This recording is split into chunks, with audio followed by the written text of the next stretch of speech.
Next thing I want to talk about are the direct and indirect pathways. And now I say lots of pluses and minuses. And when I say pluses and minuses, I mean some of these pathways in here are excitatory and some of them are inhibitory. And then I say the world of GABA. Well, some are inhibitory. Dopamine. Well, you know the nigra's involved in the basal ganglia and Parkinson's disease. Acetylcholine and glutamate. So we're going to cover all these interesting things because this is a very interesting set of nuclei involved in the control of movement. And when things go wrong in these nuclei, you get Parkinson's disease, you get Hemi Baalism, you get Huntington's chorea, you get all kinds of little tics and things like that. So this is a very important circuitry that we should know. Now, again, I want to take what we call the direct pathway. And now we know all the players. We just looked at them. We know cortex. We know a lot of the motor-related cortical areas like M1 and SMA and PML and posterior parietal cortex. We know what the striatum is. It's the caudate and the putamen, and I've just kind of lumped them together here.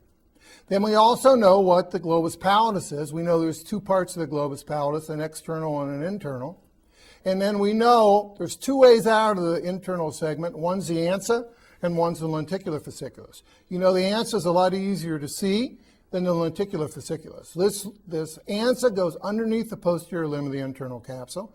The lenticular fasciculus just barges right through it. But both of them end up in VAVL, the motor thalamus. And then you know the motor thalamus then projects up to motor cortex, M1, area 4, and then you know from spinal cord that fantastic cortical spinal tract goes down, decussates, and then continues in the spinal cord as the lateral cortical spinal tract. So you can see that all this circuitry is working on the ipsilateral thalamus, VAVL, and that thalamus then works on the cortex, which has the cells of origin of the cortical spinal tract. So you can see that all this circuitry on this side is going to influence the contralateral side of the body.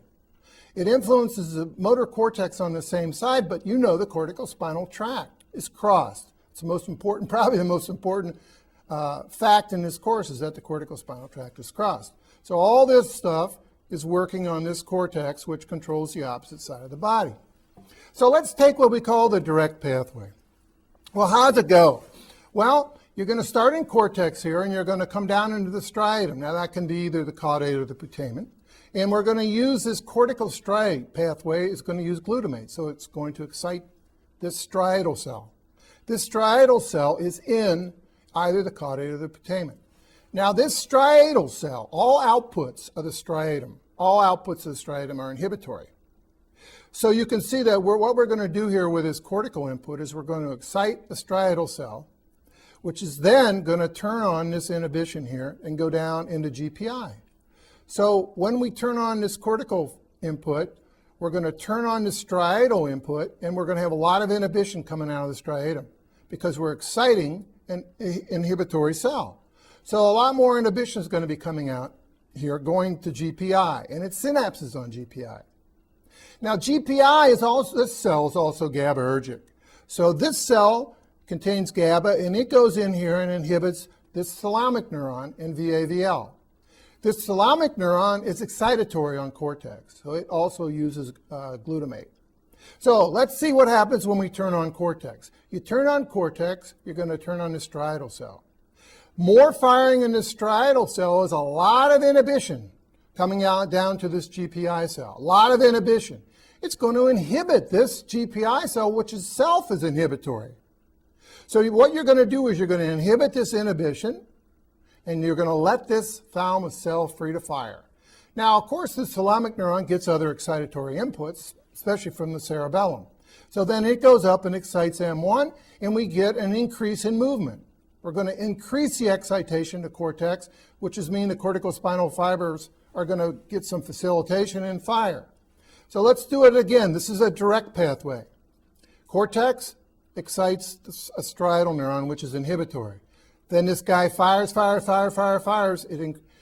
turns this guy on, really inhibits it, right? Because the more inhibition you have coming out of the striatum, it's going to inhibit this GPI, and you know this is an inhibitory neuron, and you're going to inhibit that inhibitory neuron. So once you inhibit the inhibitor, you're going to free this thalamic neuron up, and it's going to increase its firing and it's going to turn on motor cortex. So that's the direct pathway. And I always like to use the term move you doggy because it's really increasing movement. It's increasing movement.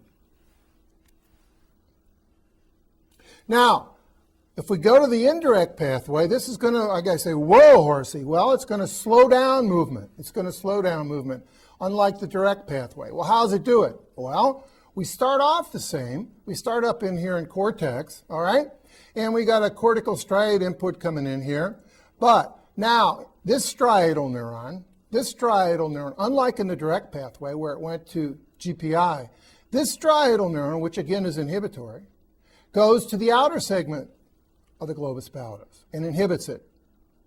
Now, this outer segment contains cells which are also GABAergic, and they take a little side loop here and inhibit the subthalamic nucleus. The subthalamic nucleus uses glutamate, and it really turns on the GPI. Once you turn on that GPI, you have a lot of inhibition coming out of here, a lot of inhibition. Remember, that GPI cell is inhibitory.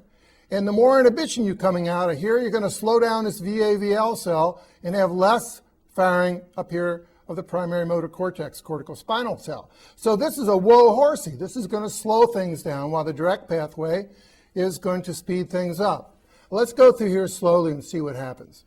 Here's the cortex coming down, and here is going to turn this on. You're going to excite this inhibition. You're going to have more inhibition coming out of the striatum to the outer segment, GPI. A lot of inhibition. Now, if you inhibit the GPI, you're going to inhibit the inhibition, and you're going to let this subthalamic neuron fire like crazy. You get that? So here comes the cortex. You're going to turn on this cell. This cell is going to increase its firing like crazy, and it's going to inhibit the GPI. But the GPI is inhibitory, so when you inhibit this inhibition, what happens to that subthalamic nucleus? It just fires like crazy, fires more. When you have more firing of this is excitatory, you're really going to turn on a GPI. Now, when you really turn on a GPI, you're going to inhibit the thalamus and really slow down movement. So you can see the direct pathway is going to speed things up. The indirect pathway is going to slow things down. Now, what about this? Let's look at where the subthalamic nucleus is. Remember, I said what always sits on the peduncle, right there. That'd be the substantia nigra. Right above it is the subthalamic nucleus. Over here, let's do it. Here's your internal capsule coming down. Here's your cerebral peduncle. What always sits on the peduncle is the nigra. Then look at this big subthalamic nucleus. Now, where does this project? This subthalamic nucleus projects to GPI. It projects, this one right here would go into GPI. This one right here would go into GPI. What's it do to GPI? It really turns it on. The more you turn on GPI, the more inhibition you have going to the thalamus, and you slow down movements. So here's your subthalamic nucleus right here. Now, one of the neatest things is what happens when you have a lesion in the subthalamic nucleus. Well, you have something called Hemi Baalism. And this is a classic national board thing, a lesion in the subthalamic nucleus. Well, you wipe out the subthalamic nucleus, what's happening? You're losing all of that excitation to the GPI. So GPI slows down. You have less inhibition coming out of the GPI to the thalamus. You have an increase in movement. Let's do it again. You lose the subthalamic nucleus. It excites the GPI, so you've lost a tremendous amount of excitation to the GPI. And by losing that, what's going to happen? Well, the GPI isn't going to fire as much. You're not going to have as much inhibition coming out of the GPI. You're going to have, and what's going to take over is too much movement. The direct pathway is going to take over. So with lesions of the subthalamic nucleus, you get Hemi Baalism, which is a wild flinging of the extremities. Too much movement because of a lesion of the subthalamic nucleus. Now here's the peduncle. You should all recognize this. Here's the cerebral peduncle. What always sits on the peduncle? The nigra.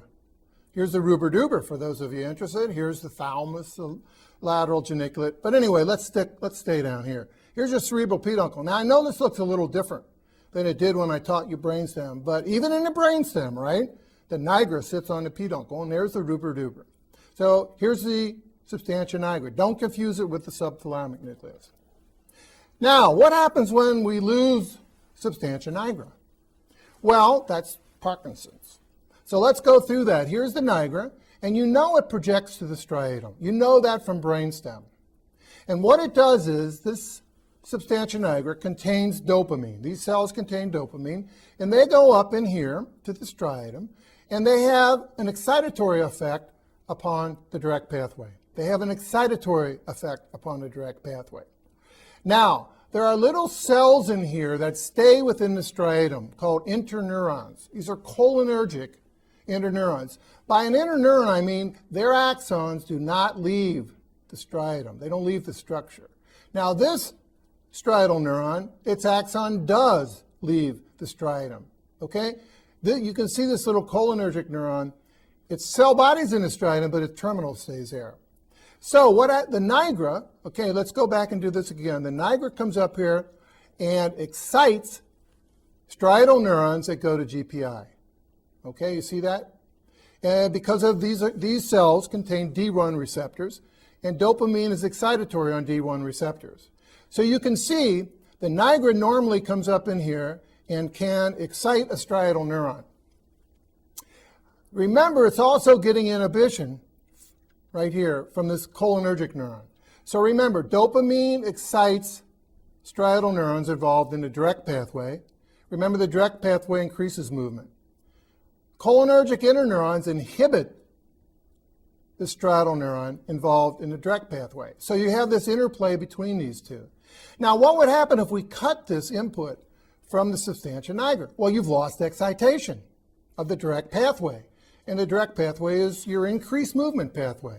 At the same time, you got this acetylcholine kind of taken over, and it's inhibiting.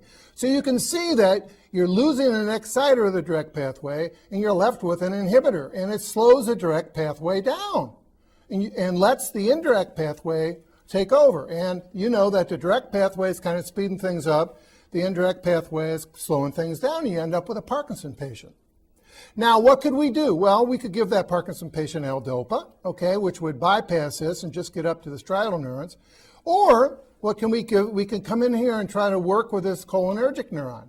And since it's inhibiting, we want to block it. So we'd give this patient a cholinergic antagonist. We try to block this inhibition to kind of speed up the direct pathway so we'd have more movement. Now, what happens here in the indirect pathway? Now, here's that same, we got the same problem. We got a loss of nigral neurons. They come up and their normal influence is inhibitory because of the D2 receptor that these striatal cells that go to the outer segment of Globus Pallidus, these have D2 receptors, and dopamine causes inhibition. But on the other hand, the acetylcholine causes excitation. So you have an interplay here in the indirect pathway where the dopamine is inhibitory and the acetylcholine is excitatory. But remember, we lost it. We lost this pathway. So when you lose this inhibition, this striatal cell of the indirect pathway is firing a lot more and going through the indirect. And you know what the indirect does? It slows things down. So really, when you lose dopamine, you got a double whammy. You lose the direct, which is increasing movement, and you don't inhibit any longer the indirect, which slows things down. So you really can't get much movement going in Parkinson's. Now, here you can see, let's go back and remember, acetylcholine was inhibitory in the direct pathway, but it's excitatory on the indirect. So what could we do for this patient? We could try to block this. Again, in a Parkinson patient, we can block this acetylcholine. And you know it's excitatory, so less excitation here is kind of slow down the indirect or the pathway that slows things down in Parkinson's disease. Now, what happens, again, if you have a lesion of the subthalamic nucleus? We just did that. We know it's excitatory on the inner segment. So when this thing is firing, when this thing is going bonkers, you're really going to do what? When this is excited, you're going to send more inhibition out of here. More inhibition out of here, and you're not going to move much. But what happens if you lose it? Well, then you have less inhibition coming out, and less inhibition coming out of here means that this thing is going to fire, this VAVL is going to fire a lot more, and you're going to get all kinds of unwanted movements. Okay, and that's the Hemi Baalism. So if you had a little lesion here in the subthalamic nucleus, you got too much movement. You have way too much movement. Well, what could you do? What could you do if you got too much movement? Well, you could work on the direct pathway. You could try to slow the direct pathway. I know we're not showing it here, But if you give them an ACH agonist, what's that going to do to the direct pathway? Well, you know, acetylcholine slows down the direct. So we give it a little more ACH, it's going to slow down the direct, because if you think about it, when you have a subthalamic nucleus lesion, you have too much movement. You have too much activity of the direct. So by giving it a cholinergic agonist, which is inhibitory in the direct, you can slow things down. Now in Huntington's chorea, again, you got too much movement. And what happens in Huntington's chorea is that the cholinergic, just those cholinergic neurons that go to the external segment of the globus pallidus, they die. So you have a lot of shrinkage of the striatum, but it's just the cells that are dying are just those striatal cells that, and remember, all striatal cells are inhibitory, just the ones going into the part of the indirect pathway. And you know it's part of the indirect pathway because it's going right to the external segment of the globus pallidus. Now, if you lose these, this whole indirect pathway it's sending less inhibition to the thalamus. Okay, think about it. Just go in here and take this out. If you took this out, what would happen? Well, you'd have more firing of this cell right here, right? Because you're not inhibiting. More firing of this is less firing of the subthalamic nucleus. Less firing of the subthalamic nucleus is less firing of the GPI. Less firing coming out of here means this VAVL cell is going to fire more. You get more excitation in cortex. And in Huntington's chorea, just like with a lesion of the subthalamic nucleus in Hemi Baalism, you have too much movement. So subthalamic nucleus lesions, too much. Huntington's chorea, too much. Parkinson's, too little. So let's compare what we know about a lower motor, upper motor neuron and basal ganglia. And when I talk about the basal ganglia, I'm talking about caudate, putamen, globus pallidus, things like that. You know lower motor neuron, you get a paralysis, you get atrophy. You don't have any reflexes or tone, and it's ipsilateral. Upper motor neuron, I've harped on this so much, you get weakness, you don't get atrophy. Sure, after a couple years you get disuse atrophy, but you get spasticity, you get increased patellar reflex, you get a Babinski, you get clonus, you get a Bing, you get a Bong, you get all those things. And it's a contralateral deficit above the decussation, ipsilateral when you're in the LCST.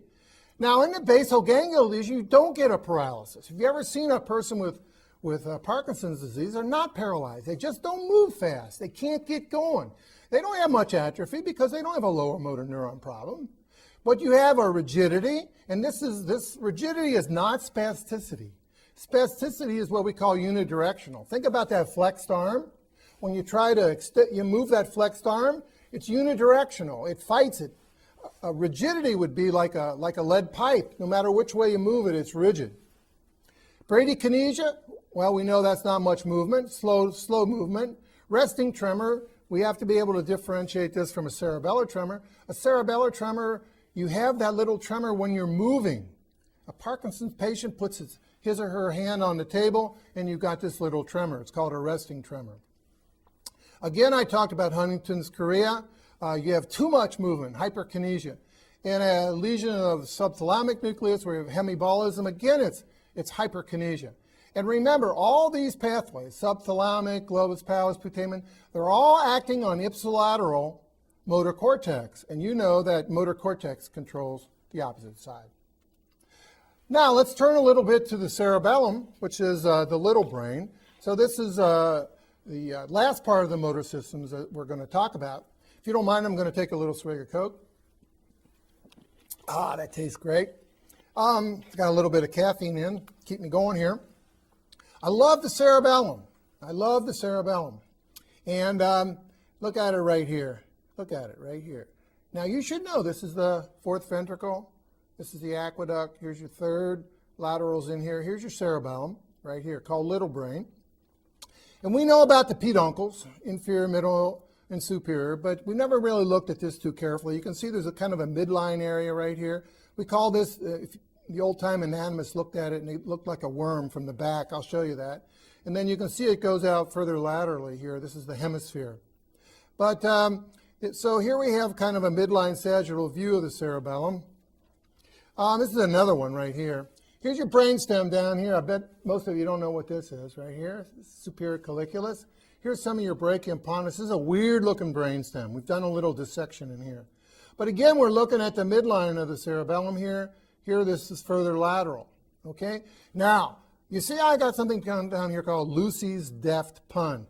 Well, back when I was a graduate student, all this was in the early, around 1980 when I was a grad student. We had to learn all these little bumps and grooves on the cerebellum. See, all these little things are called folia. Little gyri and sulci. See, all these are, look at this. Here's a little gyrus called a folium. You know, compare these with the gyri on cortex. There's millions and millions of these little folia. But anyway, when the old-time anatomists cut the cerebellum right down the middle, of course they had to name every little bump and groove they could. And so they got into naming, and one way we remembered it back when Dr. Royce and I were grad students at Ohio State was Lucy's deft pun. Now, this has stuck with me for my entire life. I don't know.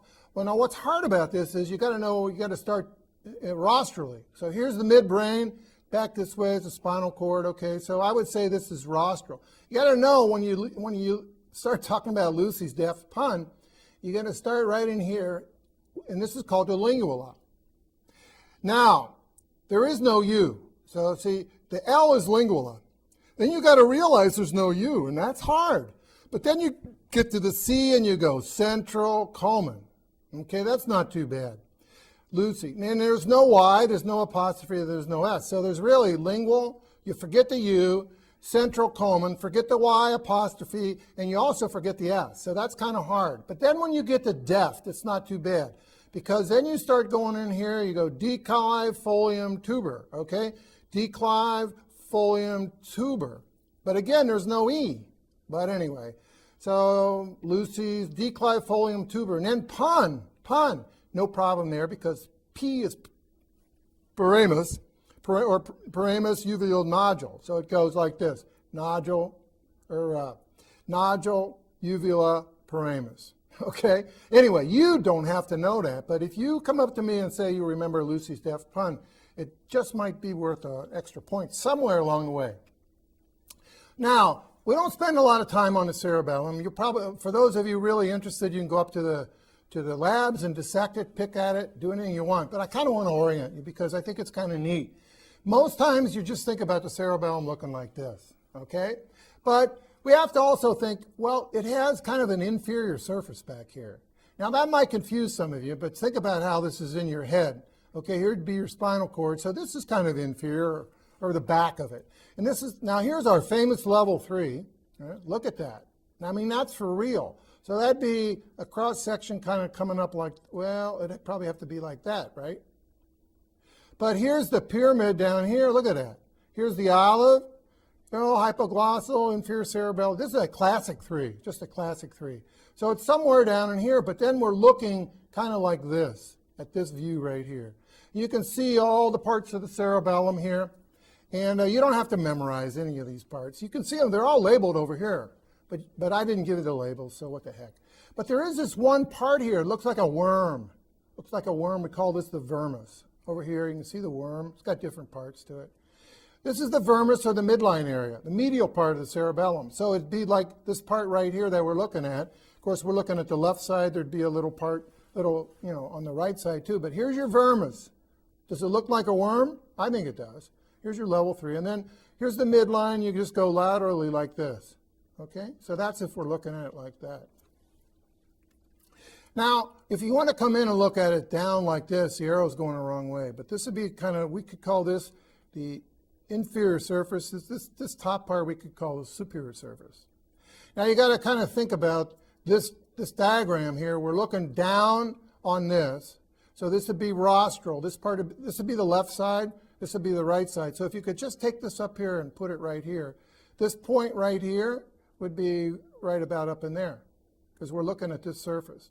So this point on the left would be there, on the right would be there. And you can still see that worm-like vermis. And it's got different, cerebellum's divided up into many different zones. We're not going to worry about that.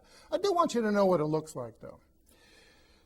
All right, so let's look at another surface. Now, what if you're sitting in here? You're sitting in the fourth ventricle and you look up. Oh, this is a very tough look. This is what you'd see if you just like lifted this up, say you were going to bench press the cerebellum and lift it straight up and look underneath it, okay? Well, what do you think this is? Well, here's your good old middle cerebellar peduncle. I know you've never seen it like this, but you just got to think about it like that, coming in here. And it's hard to see the superior cerebellar peduncle. This is more rostral. This is more caudal. So here's your middle, here's your superior, and there's a little piece of inferior in here. But I just thought you'd be interested in that. Now, there's also a little thing here called the flocculus that I want you to notice. Okay, the flocculus. This is a very important part of the cerebellum. You'll read about it, flocculonodular lobe. I just wanted you to see it and be able to identify it.